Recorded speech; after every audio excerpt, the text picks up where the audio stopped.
सोहनपुर के एक छोटे से शहर में एक स्विमिंग पूल था। वो काफी खूबसूरत था। जिस किसी को स्विमिंग का शौक होता तो वो स्विमिंग के लिए उसी स्विमिंग पूल पर आता। ज्यादातर लोग छुट्टी के दिन स्विमिंग के लिए आते थे या जिन्हें स्विमिंग सीखनी होती तो वो रोज आते थे। पर काफी टाइम से उस स्विमिंग पूल में लोगों का आना कुछ कम हो गया था। उस स्विमिंग पूल में कुछ अजीबोगरीब घटनाएं होने लगी थी। यहाँ तक कि कुछ लोग तो ये कहने लगे थे कि इस स्विमिंग पूल में भूत है। सोहनपुर के शहर में एक मनीष नाम का लड़का रहता था। वो अपने माँ पापा और अपने छोटे भाई बंटी के साथ रहता था। उसका घर स्विमिंग पूल से थोड़ी दूरी पर ही था।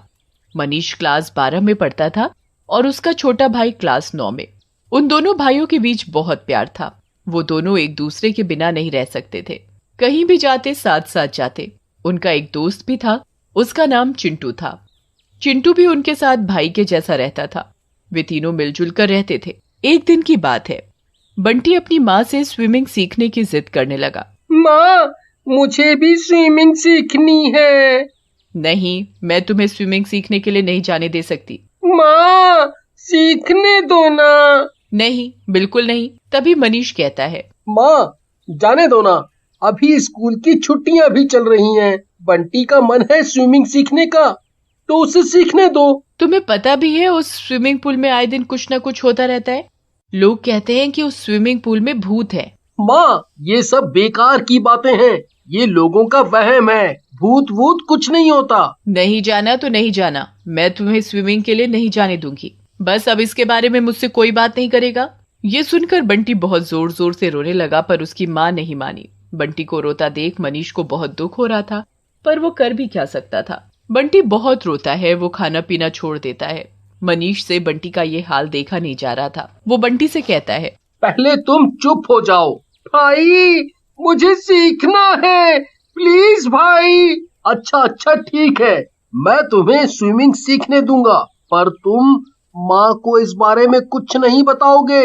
नहीं बताऊंगा भैया, तुम कल से ही जाना चालू कर दो। मेरे प्यारे भैया। ठीक है, ज्यादा मक्खन लगाने की जरूरत नहीं है। और हाँ, स्विमिंग के साथ साथ अपनी पढ़ाई का भी ध्यान रखना। जी भैया। अगले दिन बंटी अपनी माँ से छुपकर स्विमिंग करने चला जाता है। आज बंटी बहुत खुश था। वो पहली बार स्विमिंग सीखने के लिए आता है। सर, मुझे स्विमिंग सीखनी है। ठीक है, तुम अपना एडमिशन फॉर्म भर दो। ठीक है सर। बंटी स्विमिंग क्लासेस में एडमिशन ले लेता है और कोच बंटी को स्विमिंग सिखाने लगता है। जब बंटी पुल के अंदर होता है तो उसे लगता है जैसे कोई उसे नीचे की ओर खींच रहा है, पर बंटी उधर ध्यान नहीं देता और उसकी क्लास का टाइम भी खत्म हो जाता है और वो अपने घर जाने लगता है। घर पहुंचकर, आई, आज तो बहुत मजा आया। स्विमिंग का तो मजा ही कुछ और है। तभी मनीष का ध्यान बंटी के पैर की तरफ जाता है। बंटी, तुम्हारे पैर में ये चोट कैसे लगी? कुछ नहीं, थोड़ी सी चोट है, ठीक हो जाएगी। बंटी ये कहकर सोने चला जाता है और अगले दिन बंटी अपनी माँ से छुपकर क्लास के लिए जाता है। तभी रास्ते में उसे उसका दोस्त चिंटू मिलता है। वो बंटी से कहता है, मैं भी स्विमिंग की क्लास लेने जा रहा हूँ। अरे वाह, फिर तो बड़ा मजा आएगा। हम दोनों एक साथ जाया करेंगे। और वो दोनों क्लास के लिए चल पड़ते हैं। दोनों स्विमिंग सीखने लगते हैं। तभी अचानक बंटी को ऐसा लगता है जैसे कोई उसे जोर से नीचे खींच रहा है। वो पूरी ताकत लगाकर बाहर आ जाता है। उसे पुल में ऐसे लगता है जैसे कोई पुल के अंदर है। बंटी कुछ सोच रहा होता है, तभी अचानक एक हाथ निकलकर बंटी को पुल में खींच लेता है। भूत, भूत, भूत। बंटी भूत भूत जोर जोर से चिल्लाने लगता है। तभी चिंटू कहता है, क्या हुआ? कहाँ है भूत? चिंटू, तुम पागल हो क्या? कहाँ है भूत? मैं सही कह रहा हूँ। अभी एक हाथ पानी में से निकला और मेरी गर्दन पकड़कर नीचे खींचने लगा। पर बंटी की बात का चिंटू विश्वास नहीं करता। कुछ नहीं है, तुम ज्यादा प्रैक्टिस करते हो तभी तुम्हें ऐसा लग रहा है।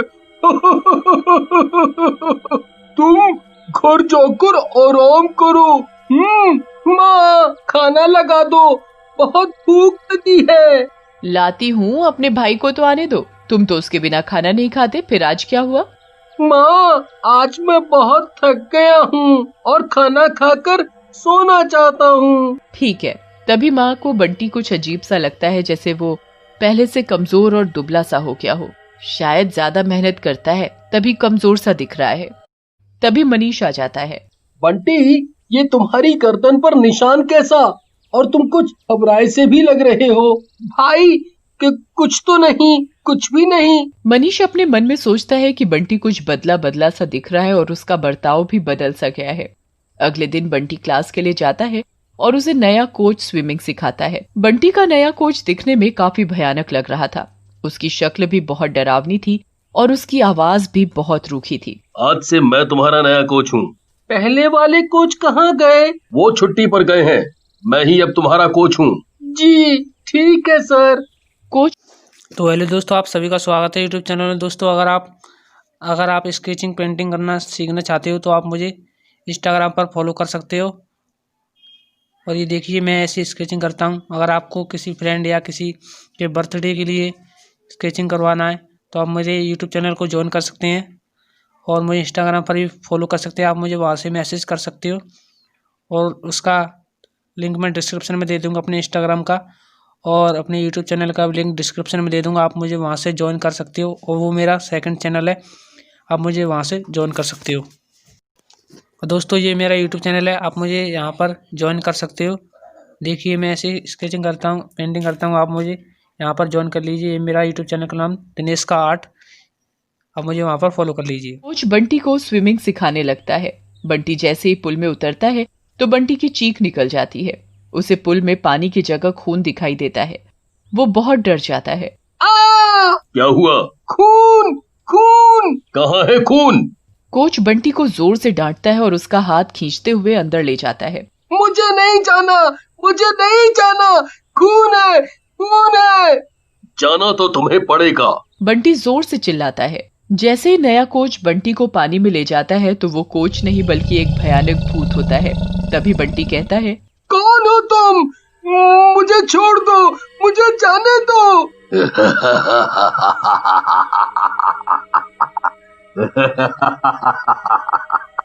ऐसे कैसे छोड़ दूं? जो कोई भी स्विमिंग पूल में आएगा, स्विमिंग सीखने आएगा, मैं उसे मार डालूंगा। ये स्विमिंग पूल मेरा है। तुम्हारा? हाँ, मेरा। मैं कभी स्विमिंग पूल का मालिक हुआ करता था। मेरे दोस्त ने धोखे से स्विमिंग पूल मुझसे छीन लिया और मुझे जहर देकर मार डाला और इसी स्विमिंग पूल में दफना दिया। तभी से मेरी आत्मा भटक रही है। मैं सबको मार डालूंगा। जो कोई भी स्विमिंग पूल में सीखने आएगा, मैं उसे जान से मार डालूंगा। क्या हुआ? तुम क्यों चिल्ला रहे हो? देखो, पानी में खून है। सर मुझे पानी में लेकर जा रहे हैं।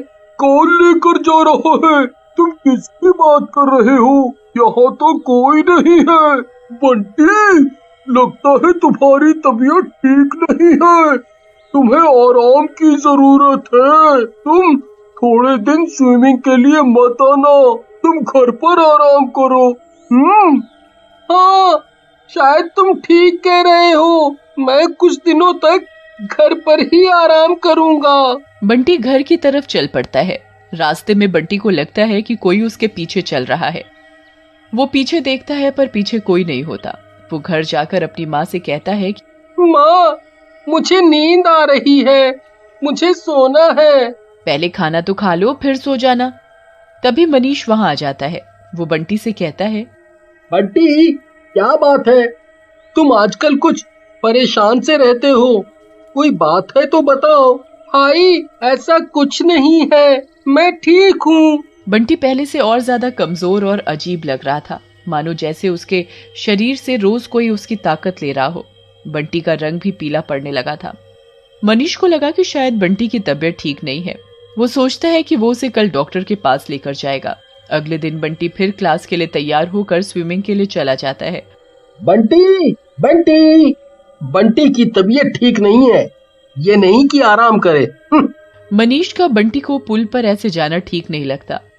मुझे एक बार जाकर पुल पर देखना चाहिए। आखिर बंटी इतनी तबीयत खराब होने के बाद भी पुल पर क्यों गया है? मनीष बंटी को पुल पर देखने जाता है तो वहां उधर पुल का हाल बहुत ही अजीबोगरीब दिखता है। पुल में बहुत अजीब से लोग होते हैं। किसी आदमी के 2 मुंह तो किसी के 4 पैर। अरे ये पुल में आज कैसे लोग आए हुए हैं? मुझे अब बंटी की और ज्यादा टेंशन हो रही है। मनीष भागकर पुल की तरफ जाता है। वो उधर जाकर देखता है कि वहां एक भूत बंटी को पुल में जबरदस्ती धकेल कर मारने की कोशिश कर रहा होता है।